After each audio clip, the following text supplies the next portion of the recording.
my first piece of advice to any marketeer about to embark on a social media campaign is to quote Mr. Punch: don't. Stop.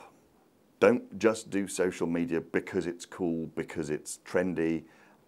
Do it because you know why it's going to contribute to what you want to achieve overall. That's the most important thing. Social networking is difficult. It's all about content creation. It's about being a publisher. It's about your editorial calendar. It's about time and effort to make things happen regularly.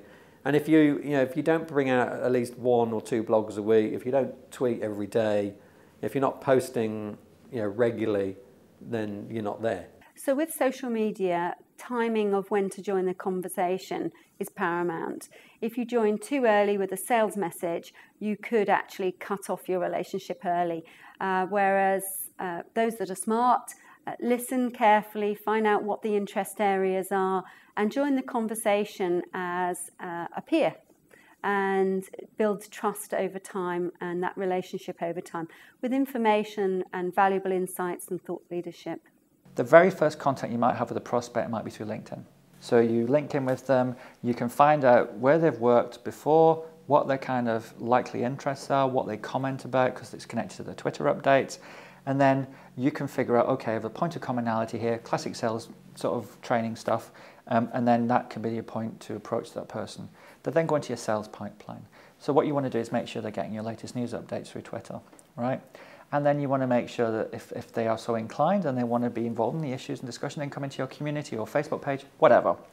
And then every single engagement point, every touch point with that person should be designed to give them a more and more sophisticated impression of what you do, how you do it, and basically build and then underpin with concrete foundations the relationship. And I would urge people listening to this video to go and find out how many followers they have in LinkedIn against their brand or against their company versus Facebook.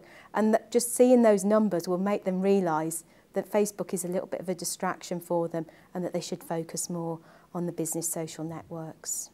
I think what's interesting about Facebook is that you can go from awareness to consideration in one click, but it's a weak tie. And you have to recognise that it's a weak tie. How do you develop that further?